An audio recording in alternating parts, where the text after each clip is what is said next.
नमस्कार दोस्तों। एक समय के बाद में इंसान को अपनी खुशी के लिए जीना शुरू कर देना चाहिए। किसके लिए शुरू कर देना चाहिए? अपने मन की खुशी के लिए, अपने दिमाग की खुशी के लिए, अपने हृदय की खुशी के लिए जो है वो जीना शुरू कर देना चाहिए। और एक समय के बाद वही समय करीब-करीब सिमिलर होता है। उस समय के बाद में आदमी को थोड़ा-सा एक अपनी खुद की पहचान के लिए जो है वो क्या करना चाहिए? कुछ कोशिश करनी चाहिए, प्रयास करने चाहिए। खुद की पहचान का मतलब क्या हुआ कि मैं कौन हूँ? एक्चुअली मैं इस दुनिया में क्यों आया हूँ? बहुत मुश्किल है ये खोज पाना, ये मालूम करना कि एक्चुअली मैं कौन हूँ? क्योंकि जो बुद्ध श्रेणी के जो लोग होते हैं, जो बहुत बड़े स्तर की जो वो करते हैं, क्या बोलते हैं इसको, मेडिटेशन करते हैं, वो ये जान पाते हैं, कुछ हद तक जान पाते हैं कि वो कौन है।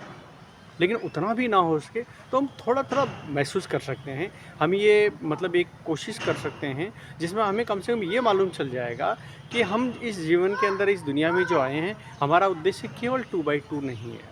केवल परिवार पाला, न कमाया, अपनी ज़िम्मेवारियों का निर्वहन किया।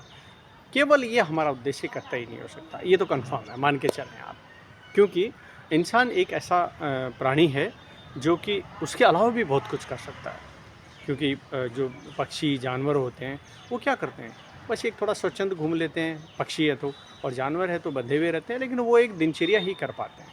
लेकिन इंसान अपने दिनचर्या के साथ में बहुत कुछ कर सकता है।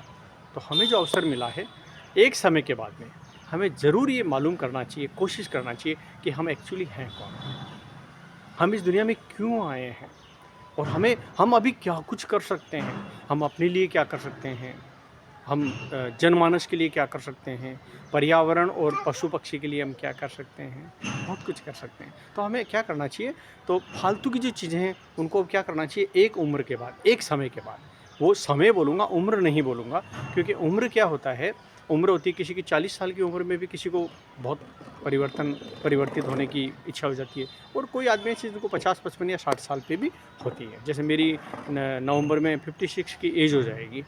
तो मैं पिछले 2-4 सालों से महसूस कर रहा था कि वास्तव में कुछ कुछ विचारणीय बात दिमाग में आ रही है, और उसी पे प्रयासरत था, और उसी के ऊपर ज़ाहिर है कि अपने जीविकोपार्जन और अपने ज़िम्मेवारियों का निर्वहन करते हुए थोड़े रास्ते में दूसरी तरफ लेते हुए जा रहा हूँ। तो इसके साथ में क्या है, दूसरी जो चीज़ होती है वो क्या होती है कि एक अपनी खुशी के लिए, अपने अंतर्मन की खुशी के लिए जीना शुरू करो दोस्तों।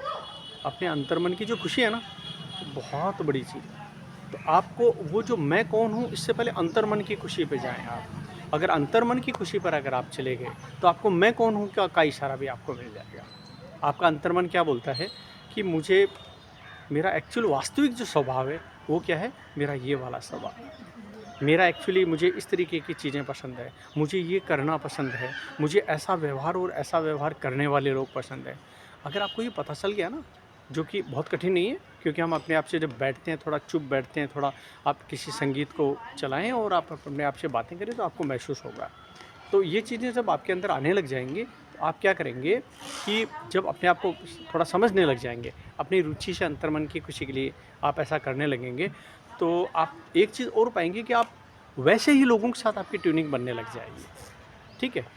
जैसे मान लीजिए कि कुछ लोग ऐसे हैं जो कि रुचि रखते हैं कि साहब उनको मेडिटेशन अच्छा लगता है, बुक रीडिंग अच्छी लगती है, या पर्यावरण संबंधी अच्छा लगता है, सोशल एक्टिविटी अच्छी लगती है, संगीत अच्छा लगता है, ठीक है? और कम बोलना अच्छा लगता है, ज़्यादा बोलना अच्छा लगता है, या जो भी जैसा भी है उसके अनुसार, तो उनको लोग भी वैसे ही मिलने शुरू हो जाते हैं। तो आज के लिए 2 टिप कि एक तो हमें क्या करना चाहिए, अपने अंतर्मन की खुशी के लिए जीना शुरू करना चाहिए। हमारा अंतर्मन जो कहता है, उस अंतर्मन की खुशी जो है, अब जैसे अभी एक बच्ची की आवाज़ आ रही है, पड़ोसियों की बच्ची है, मेरे पोती के समान है, मुझे कभी बाबा कभी पापा बोलती है, लेकिन बड़ा आनंद आता है, शाम को छत के ऊपर जो है वो दिन भर खेलती रहती है ना? तो कहने का मतलब क्या, अंतर्मन की खुशी के लिए अपन बेटा थोड़ा हल्का सा गुड़िया उधर लो बेटा इसको। तो अपने अंतर्मन की खुशी, बेटा उधर लो बेटा, लास्ट वीडियो क्लोज होने वाला है ना। तो उसके बाद में क्या है कि सबसे पहले अपन को क्या करना चाहिए कि अंतर्मन की खुशी के लिए जाएँ, और अंतर्मन की खुशी के साथ में अपन को क्या करना चाहिए, कोशिश करेंगे हम कौन हैं, इसकी तरफ हम जाने की कोशिश करें, और उसके बाद देखो आप कितना आनंद आएगा। एक और आपको चीज़, बहुत अच्छी चीज़ आज बता देता हूँ। एक समय के बाद, एक उम्र के बाद, आप कुछ संस्थाएँ जो आपके विचारों से मेल खाती हैं, उन विचारों के साथ आप क्या कर सकते हैं कि उनके साथ आप क्या कर सकते हैं कि आप जुड़ सकते हैं। और वो बहुत सारी संस्थाएँ हैं, कई तरह की संस्थाएँ हैं। आप मेरे को टेक्स्ट में भी डाल सकते हैं, तो मैं आपको सजेस्ट भी कर दूँगा। अगर उन संस्थाओं से अगर आप जुड़ते हैं, तो वहाँ आपको आपके विचारों के अनुसार लोग मिलेंगे, और वो लोग जो होंगे उनसे आपका कोई फेंट बट नहीं होगा। बहुत अच्छा जीवन आपका उनके साथ में दिनचर्या निकलने वाली है। आपका बुढ़ापा बहुत प्यारा होने वाला है। आप वापस जो है एक जवान और यंग जो है एनर्जेटिक बंदे होने वाले हैं। तो आज के लिए इतना ही। धन्यवाद। मैं आपका दोस्त भवानी शंकर बटोही। अपने अंतर्मन की खुशी के लिए जिएँ, अपने आप से बातें करें और कुछ इस तरह के लोगों से, संस्थाओं से जुड़ें जो आपको खुशी दें। क्योंकि खुशी अगर आपने पाली, अंतर्मन की खुशी, कोई बाहर का सम्मान नहीं चाहिए।